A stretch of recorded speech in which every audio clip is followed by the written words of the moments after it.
Kita punya alasan yang sangat kuat untuk bersuka cita setiap hari. Karena Tuhan itu tidak berubah. Dan Tuhan bukan hanya tetap sama, Dia itu mulia. Dia layak terima penyembahan kita. Tapi Tuhan juga serba bisa. Dia maha mampu. Tidak ada yang mustahil bagi Dia. Kenapa hatimu kecewa? Kenapa putus asa?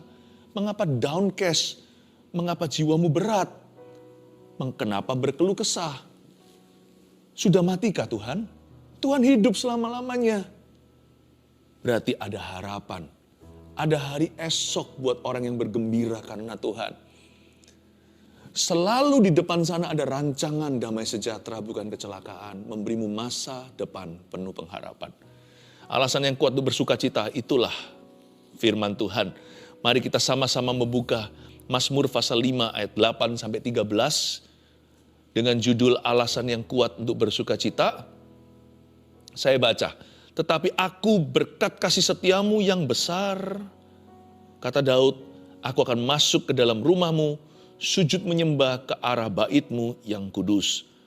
Dengan takut akan engkau. Tuhan, tuntunlah aku dalam keadilanmu. Karena seteruku, ratakanlah jalanmu di depanku.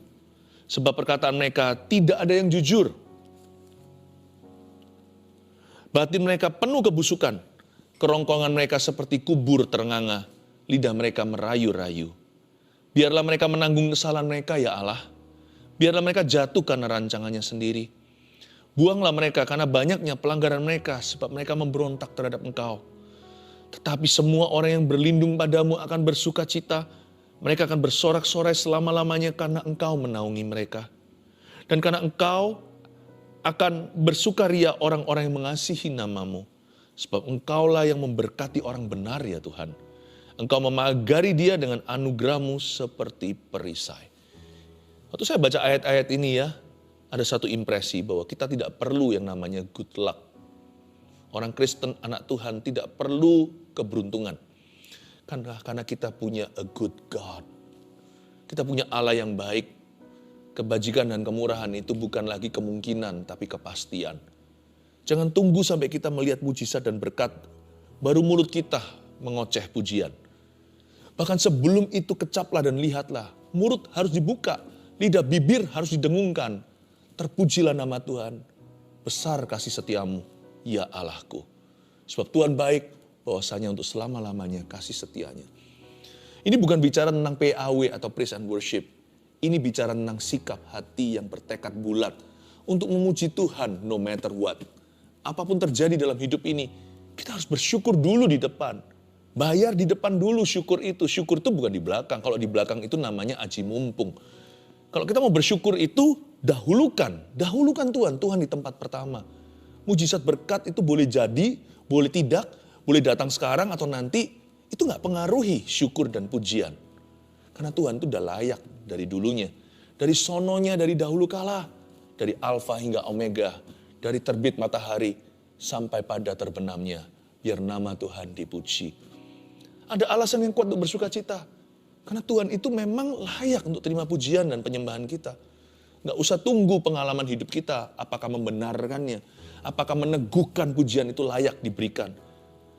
Gak perlu ada Anda dan saya di dalam hidup ini atau di universe atau alam semesta. Tuhan itu udah layak dipuji. Kalau gak percaya, tanya burung-burung yang berkicau tiap pagi. Tanya setiap alam semesta ini yang mengagungkan Tuhan. Oh Lord my God, when I in awesome wonder. Seperti lagu himnal itu, Tuhan. Apanya lagunya itu ingat ya, how great thou art. Ya, ajaib Tuhan. Maka jiwaku memuji kebesaran-Mu. Kita lihat langit cakrawala, kita tahu bahwa Tuhan itu layak untuk diagungkan. Kita belajar dari seorang pemuji, dari seorang yang bersuka cita karena Tuhannya, sekalipun ketika dia di lembah kekelaman, dia menulis mazmur-mazmurnya, namanya Daud. Dan dia berkata di ayat 8, tetapi aku, berkat kasih setiamu yang besar, aku akan masuk ke dalam rumahmu, sujud menyembah ke arah baitmu yang kudus dengan takut akan engkau. Inilah suara seorang nabi dan raja yang takut akan Tuhan. Dia takut akan Allah. Dan dia punya prinsip iman. Dimulai dengan ayat 8. Tetapi aku, berarti dia jadikan dirinya perkecualian dibandingkan dengan kalayak ramai, dengan orang pada umumnya. Dia berkata, tapi aku as for me.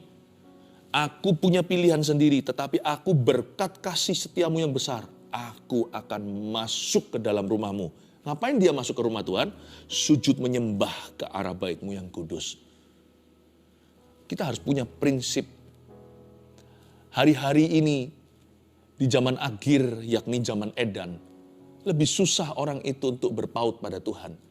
Kita harus berkata seperti Daud, as for me, sorry ya, kalau aku nih, itulah artinya tetapi aku, berkat kasih setiamu. Daud itu berprinsip, dia beriman, dia punya pendirian. Bahkan waktu dia masuk ke dalam rumah Tuhan, ini bisa jadi masuk ke gereja di zaman modern ini, atau bisa jadi waktu kita sendiri, dalam privacy, kita memuji Tuhan dengan sengaja. Pokoknya, kalau kita mau bersuka cita, kita harus lawan arus. Tetapi aku berkat kasih setiamu yang besar, aku akan, itu determination dalam bahasa Inggrisnya, itu tekad bulat. Aku akan, pokoknya aku akan masuk ke hadirat Tuhan untuk menyembah Dia dengan sengaja. Gak peduli dengan perasaan dulu, dan dia gak mut-mutan. Tapi yang menjadi motivasi utamanya dia masuk ke hadirat Allah karena dia adalah seorang yang takut akan Tuhan. Dia menyadari bahwa Tuhan baik no matter what. Apapun terjadi, Allahnya baik. Tuhan itu setia dan Tuhan selalu benar. Tuhan, lalu ayat 9, dari tekad hati masuk hadirat Allah, dia sampaikan kerinduannya. Bergembiralah karena Tuhan, maka Tuhan akan memberikan apa yang diinginkan oleh hatimu. Karena Daud ini hatinya berkenan pada Tuhan. Ini seorang yang mengejar hati Tuhan. Maka yang pertama dia rindukan adalah Tuhan, tuntunlah aku dalam keadilan-Mu. Karena seteruku, Tuhan, musuhku itu banyak. Banyak orang yang ingin aku jatuh. Belum lagi orang Filistin, musuh bebuyutanku. Jangankan orang Filistin. Di dalam istanaku pun, kita tahu cerita Daud di biografinya, di biografi Daud di Alkitab kan banyak. Banyak sekali orang-orang yang mengkhianati dia. Banyak sekali yang double face atau berwajah dua. Dia berkata, Tuhan, tuntunlah Daud dalam keadilan-Mu. Ya Tuhan, dalam kebenaran-Mu. Karena seteruku, karena musuhku banyak, ratakanlah jalan di depanku. Lord, walk before me. Tuhan, jalanlah di depanku ya, tuntunlah setiap langkahku. Salah satu alasan kita yang kuat sekali untuk bersuka cita setiap hari adalah Tuhan selalu berkata ya kepada doa, tuntunlah saya. Tuhan itu gak pernah nolak kita loh kalau kita masuk hadirat Allah. Sekalipun kita berlumuran dosa dan salah. Setiap waktu, setiap kali kalau dengan tulus kita doa seperti ini kepada Yesus, Tuhan, tuntunlah hidupku. Dia selalu menjawab, ya terhadap doamu. Itulah alasan kita untuk bersuka cita. Karena Tuhan tidak pernah menolak kita. Seperti Bapa yang baik, takkan pernah kau meninggalkanku. Lagu pujian tadi. Bapa yang sangat baik, seperti Bapa yang amat sangat baik, takkan pernah kau melupakanku. Itulah sukacita saya setiap hari. Pergumulan sih ada, banyak bahkan. Tidak habis-habisnya masalah silih berganti. Tapi saya pegang kesetiaan Tuhan bahwa Tuhan akan menyertai saya. Itu sumber sukacita saya. There's no longer any surprise in my life. Dalam hidup saya udah gak ada lagi kejutan, shock apalagi. Karena di depan saya sudah antisipasi. Pasti ada permasalahan, pasti ada problema baru. Pasti ada tantangan, bahkan rintangan. Tapi gak perlu saya teka-teki, gak perlu tebak-tebakan lagi. Sebab Tuhan tidak pernah main petak umpet sama kita. Saya tahu hari ini sebelum melangkahkan kaki ke esok hari, saya tahu Tuhanku bersamaku. Bukan hanya di sini. God is already in my future. Tuhan sudah ada di masa depan saya. Problema ini pasti kadaluarsa. Yang gak kadaluarsa itu Tuhan saya. Penyertaannya atas hidupku. Makanya saya akan bergembira karena Tuhan. Karena saya tahu janjinya setia. Karena saya tahu janjinya teguh. Saya gak akan pernah lemah iman. Kapan bisa lemah iman kalau Tuhan beserta? Gairah, kalau Tuhan beserta kita gairah. Mana bisa lemah iman? Bukan karena iman saya kuat, tapi karena mata saya memandang pada Tuhan, gak ada kesempatan untuk lemah iman. Haleluya, hati saya dulu sekarang bersuka cita rasanya. Kayak mau meledak-ledak, bukan karena saya gak punya masalah. Saya punya masalah, cuma saya gak cerita sama Anda karena saya sibuk untuk mendoakan masalahmu. Tapi hatiku sukacita itu karena ini, karena pewahyuan. Tuhanku itu ada. Dan dia ada untukku. Ayat 10. Sebab perkataan mereka tidak ada yang jujur. Nah, mulai masuk manusia ya. Batin mereka penuh kebusukan. Kerongkongan mereka seperti kubur ternganga. Lidah mereka merayu-rayu. Mau cepat gembos imannya? Gampang. Terus aja dengarkan apa kata orang. Mau cepat pupus seperti ban yang kempis, langsung kesedot semua. Bayangkan kalau kita ada ribuan kaki di atas langit sana, di dalam pesawat, lalu kalau tangkinya bocor, nah itu mengerikan. Sekejap aja itu bisa langsung habis bensin di udara. Tahu nggak apa yang menghabiskan energi kita? Kalau kita terlalu mendengarkan perkataan negatif orang. Saya nggak berkata saat-saat di mana kita perlu introspeksi dan dievaluasi. Itu namanya koreksi atau kritikan yang membangun. Itu perlu sekali, jangan sampai kita tutup telinga kepada nasihat yang bagus. Tapi kalau hati kita dipengaruhi dengan vibe atau dengan atmosfer negatif. Sebab gini ya, Daud saja mengakui karena manusia itu kebanyakan dari manusia itu mulutnya toksik. Sebab perkataan mereka tidak ada yang jujur. Makanya kita kalau tidak sampai serah diri sama Tuhan, kalau lidah kita itu nggak dikekang sama Roh Kudus, kita pun jadi orang seperti yang ini, seperti yang Daud jelaskan. Sebab perkataan mereka tidak ada yang jujur. Batin mereka penuh kebusukan, kerongkongan mereka seperti kuburan terenganga, lidah mereka merayu-rayu, bahkan ketika manusia memuji, nggak semuanya tulus hati. Satu sisi memuji, tapi dia ingin menjatuhkanmu lewat pujiannya. Sebab perkataan mereka tidak ada yang jujur. Manusia itu selalu bicara. Coba bayangkan, pernah nggak kita tuh renungkan? Orang itu selalu aja ada komentar, ya kan? Contohnya, kalau kita cepat gitu ya, kalau kita melakukan sesuatu secara cepat, orang biasanya komentarnya, terlalu cepat dia, terlalu tergesa-gesa atau terburu-buru. Tapi kalau kita lambat, mereka bilang, dia pelan. Nanti kalau kita nggak berbuat apa-apa, ya kan? Cepat salah, lambat salah. Kita nggak berbuat apa-apa. Orang berkata, dia stagnan. Nanti kalau ada teman kita diberkati, kita bilang sombong gitu aja kok. Atau kita tuduh-tuduh, itu hatinya cinta harta, prosperity atau kemakmuran. Tapi kalau orang jatuh miskin, dosa apa ya dia ya? Salah apa di hadapan Allah? Kita langsung mengambil kesimpulan bahwa orang itu dikutuki. Susah jadi orang kaya salah, miskin salah. Berbuat banyak salah, berbuat sedikit salah. Tidak berbuat apa-apa salah. Memang manusia kan perkataannya selalu gak ada yang jujur. Batin mereka selalu penuh kebusukan. Kerongkongan mereka seperti kubur ternganga. Lidah mereka merayu-rayu. Dan kalau memang batin orang itu kalau batin orang itu busuk, semuanya akan kelihatan negatif dan salah di matanya. Karena itu buat apa kita itu makan hati, orang ngomong apa kita bawa stres sampai depresi hingga mau bunuh diri. Percuma saudara, keluarga Saat Teduh tercinta. Buat apa?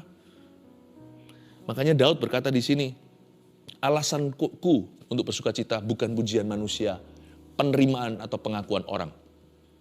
Alasanku bersukacita karena Tuhan mengasihi aku dan Tuhan belum selesai dalam hidupku. Masih banyak yang Tuhan mau kerjakan. Tuhan baru mulai. Kenapa manusia sekelilingku yang kerongkongannya seperti kuburan yang ternganga maupun lidah palsu yang merayu? Kenapa mereka berkata game over dia? Kok beda ya? Apa yang mereka katakan dengan apa yang Tuhan katakan tentang kehidupanku? Kalau kita mau diberkati, kalau kita mau bergembira, kalau kita mau bersuka cita, bukan hanya happy. Kalau kita mau sungguh-sungguh mengalami kuasa Tuhan dalam hidup ini, pilih-pilih, selektif, dengarkan perkataan orang. Janganlah mendengarkan nasihat orang fasik, tapi dengarkan nasihat orang benar. Jangan semua yang komentar manusia itu masuk ke dalam hatimu. Tapi yang harus kita lakukan tiap hari adalah masukkan firman, karena ini apa kata Tuhan, ke dalam jiwamu. Ini yang membuat kita bertumbuh. Ayat 11, biarlah mereka menanggung kesalahan mereka ya Allah. Biarlah mereka jatuh karena rancangannya sendiri. Buanglah mereka karena banyaknya pelanggaran mereka, sebab mereka memberontak terhadap Engkau. Ini ayat bukan ayat balas dendam. Karena Daud tidak mengingat siapa. Bahkan tidak ada nama kan, musuhnya ditulis di sini siapa kayak misalkan Beberapa orang-orang yang memusuhi Daud, contohnya seperti Simei, bahkan Yoab nantinya. Nggak ditulis tuh. Jadi Daud tidak dendam sama siapa-siapa, tidak simpan kepahitan. Tapi doa ini adalah doa penyerahan. Di ayat 11 ini, mengapa Daud tetap bisa bersuka cita? Karena dia buang semua toksiknya. Dia berkata gini loh, biarlah mereka menanggung kesalahan mereka ya Allah. Secara umum aja di round up atau dibulatkan. Biar semua mereka jatuh karena rancangannya sendiri. Dengan kata lain bahasa sehari-hari ya. Coba saya tafsirkan lebih mudah untuk Anda ngerti. Kira-kira gini bunyinya di zaman modern ini. Tuhan, biarkan orang yang busuk hatinya. Urusan sendirilah sama Tuhan. Aku gak mau urusi mereka. Aku ampuni aja dan berkati musuh-musuhku. Aku berbuat baik pada orang yang berbuat jahat kepada aku. Karena Tuhanku baik. Bukan karena semua orang baik sama aku. Aku baik sama semua orang karena Tuhanku baik. Bukan karena semua orang baik. Kalau ada orang jahati aku, ya aku ampunilah. Aku kasih pinjam, kasih dia loan. Kasih dia bank loan dari banknya sorga.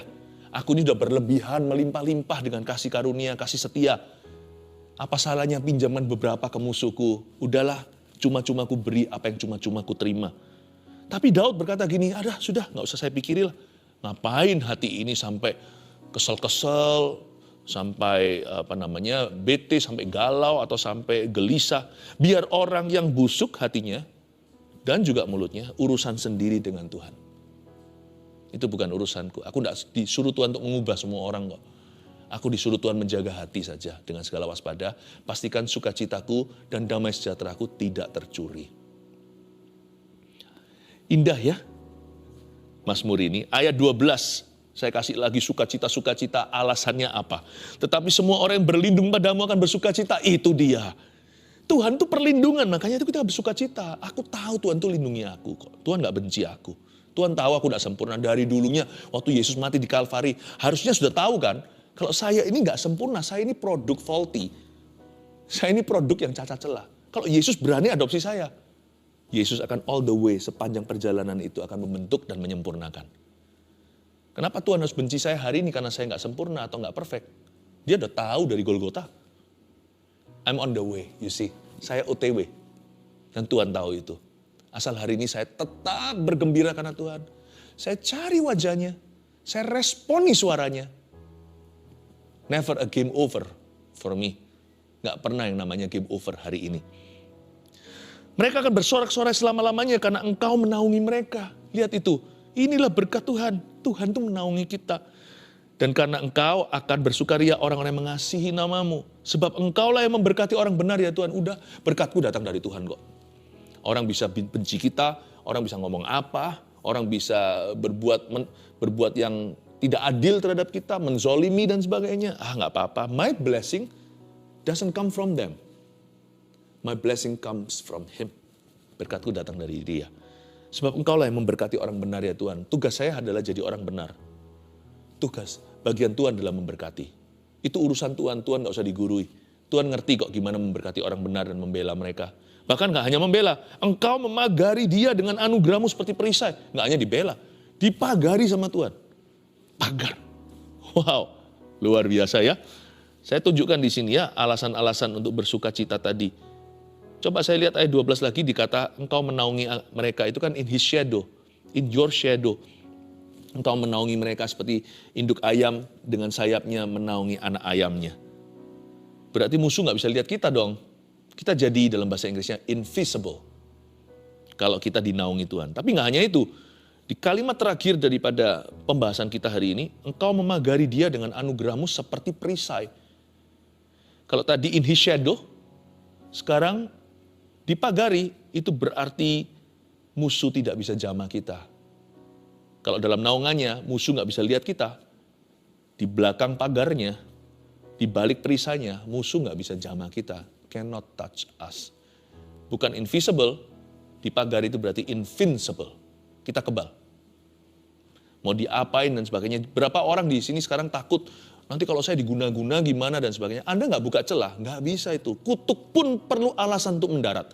Kalau dia tidak punya apronnya, tidak punya yang namanya, tidak punya seperti landasan lapangan udara, dia nggak bisa menemukan tempat berpijak kaki dalam hidupmu. Setan nggak bisa tinggal. Semua panah api itu meleset dalam kehidupan kita. tidak ada senjata bisa berhasil melawan orang-orang benar.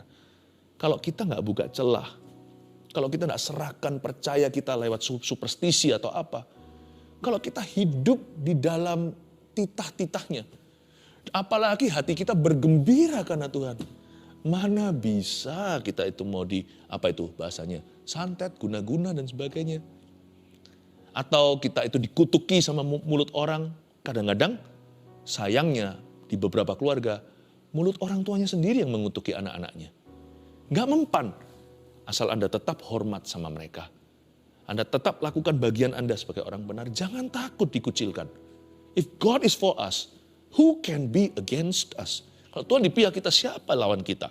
Alasan yang kuat untuk bersuka cita, saya bagi jadi 3. Pertama tulis, sukacita kita tidak tergantung keadaan, tapi kasih setia Tuhan, ayat 8 tadi. Tetapi aku berkat kasih setiamu. Bedanya joy dan happiness apa? Happy dan joyful, happiness dan joy itu tidak berada di halaman yang sama loh. Mirip tapi tidak sama, bedanya langit bumi. Kalau joy itu sukacita, tidak tergantung keadaan, tapi bergantung pada kasih setia. Kasih setia Allah yang tidak pernah berubah berdasarkan kasih karunia-Nya. Kalau happiness itu dalam bahasa Inggrisnya dari kata HAP. Hap itu sama dengan chance atau kesempatan atau kebetulan. Makanya orang-orang dunia nggak bisa joyful all the time. Mereka nggak bisa rejoice, nggak bisa bersuka cita dalam segala keadaan. Karena mereka memang punya kebahagiaan bergantung keadaan. Kalau kita bersuka cita dalam segala keadaan. Kalau mereka itu happy tergantung keadaan. Karena kata happy itu sendiri berasal dari kata kebetulan. Chance, good luck. Atau lucky. Orang kalau disebut orang itu lucky ya, artinya orang itu beruntung. Wah, kalau aku selaki dia atau beruntung dia, niscaya pastilah aku happy. Pasti kami satu keluarga itu gak akan seperti ini sedih, pasti happy. Happy itu chance, kebetulan. Joy tidak sama. Sukacita itu supranatural, mengatasi keadaan. Sukacita kita tidak tergantung keadaan, tapi kasih setia Tuhan. Biarpun gunung beranjak, bukit bergoyang, namun kasih setiamu tak akan beranjak dariku. 2, yang kita pelajari tadi, siapa terpengaruh perkataan manusia, tak akan pernah bersuka cita. Udahlah, masuk kutukan ini kalau sampai kita langgar ini. Kalau kita bergantung apa kata orang, udah pastilah tak akan pernah konsisten sukacitanya. Bahkan bisa-bisa nggak pernah bersuka cita sama sekali. Karena manusia sebagian besar itu termasuk kita. Kita ini beda karena lidah kita sudah dikekang sama Roh Kudus. Tapi kalau tidak, kita juga sama. Perkataan mereka tidak ada yang jujur. Kerongkongan mereka seperti kubur terengah-engah. Batin mereka penuh kebusukan. Udahlah, ampuni ya. Dan juga doakan, berkati. Tapi kalau itu masukan dari orang yang mengasihimu, tidak memberitahukan ke telingamu apa yang telinga Anda ingin dengarkan, tapi apa yang Anda butuh dengarkan, bersyukurlah untuk orang-orang gitu yang berani to tell you the truth. Di hidup ini orang-orang yang berani memberitahu Anda kebenaran, atau yang berani apa adanya terus terang, karena mereka peduli. Kalau orang lain semuanya meresikokan dibenci, dia nggak peduli. Karena dia lebih peduli kebaikan Anda daripada perasaan dia. Dia lebih peduli masa depan Anda daripada dirinya. Sekalipun beresiko disalah ngerti oleh Anda dan saya, mereka tetap mengkonfrontasi. Orang seperti itu permata, berlian benar dalam hidup ini. People that tell you the truth. Tapi nggak semua orang begitu. Karena itu be selective ya. Tapi juga jangan sampai hati itu gampang sekali di zaman media sekarang. Aduh, kalau dikasih begini udah sedihnya setengah mati.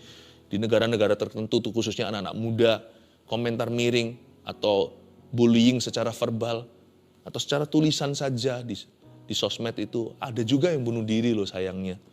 Mungkin ada juga yang lemah imannya seperti itu. Saya berdoa Anda kuat mulai hari ini. Remember this, stick and stone may break my bones, but words can kill me. Mungkin pentungan, mungkin besi kayu bisa mematahkan tulang, tapi kata-kata orang tidak bisa membunuh. Jadi jangan takut. Taruh rasa amanmu pada firman Tuhan. Oh, ini gak pernah mengutukimu ini. Gak pernah salah lagi. Dia selalu tepat waktu, timely message apa yang kau dan aku perlu dengarkan. The Bible never fails. Tidak pernah gagal untuk membangun kita di atas dasar kebenaran. Ketiga, kita punya Tuhan yang melindungi dan memagari kita. Itu sumber bahagia. Wah, kita punya Tuhan yang melindungi dan memagari. Tadi kan ayat 12-13 yang kita baca, semua orang yang berlindung akan bersuka cita. Engkau yang memberkati orang benar dan memagari mereka. Jadi saya coba renungkan ya, kata melindungi dan memagari itu ada beberapa dimensi sih, termasuk di dalamnya itu kita dikecualikan. Jadi misalnya 1.000 orang rebah di sisi satu, 10.000 di sisi satunya, kita berdiri sendirian. Dipagari itu artinya kita perkecualian. Orang lain satu-satu tepar, Anda gagah perkasa, berdiri di tempatnya tidak goyang dan tidak goyah. Semua sepi, toko-toko semua nggak ada satupun yang bisa survive atau bertahan. Bisnis tetap jalan. Itu semua bukan karena Anda istimewa, tapi semua karena kasih setia Tuhan. Amin. Yang disebut dilindungi dan dipagari itu juga dikecualikan. Selain dibela, juga bisa jadi yang lainnya stagnan, Anda terjadi pelipat gandaan. Berkat multiplikasi mengikuti. Orang-orang semua berkata kok bisa, contoh metodenya gak bisa dapat hasil yang sama loh. Itu maksudnya dipagari. Dipagari itu bukan hanya proteksi. Kan kita gak suka kan kalau ada orang yang overprotective sama kita, yang terlalu posesif. Enggak, Tuhan tuh gak gitu. Kalau Tuhan pagari itu bukan berarti kita dipisahkan dari dunia, bukan. Kita itu diutus seperti domba ke tengah serigala. Tapi anehnya, nanti yang memerintah adalah domba, bukan serigala. Kok bisa ya? Semua orang lihat Anda dan tahu bahwa itu pasti Tuhan. Itu yang disebut dipagari. Bukan diambil dari dunia. Hidupnya sih dipisahkan dari dunia. Tapi dia diutus kembali ke dalam dunia dengan penyertaan yang berbeda. Itulah alasan untuk bersuka cita. 3 poin sederhana. Sekali lagi kita review. Alasan yang kuat untuk bersuka cita. 1, sukacita kita tidak tergantung keadaan tapi kasih setia Tuhan.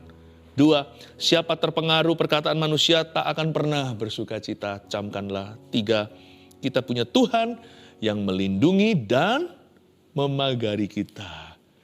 Haleluya. Terima kasih Tuhan, Kau begitu baik. Mari kita angkat tangan kita. Biarlah manis Kau dengar. Biarlah manis Kau dengar. Tuhan, manis Kau dengar. Tuhan, dan hatiku bersuka karena-Mu. Mari kita mengangkat tangan kita sebelum kita akan memuji-muji Tuhan dalam satu lagu lagi nanti penutupan. Tuhan memberkati kita semua dengan sukacita. Biarkan sukacita Tuhan melimpah ruah, damai sejahtera dan kasih Yesus. Haleluya, dalam nama Yesus sama-sama katakan amin.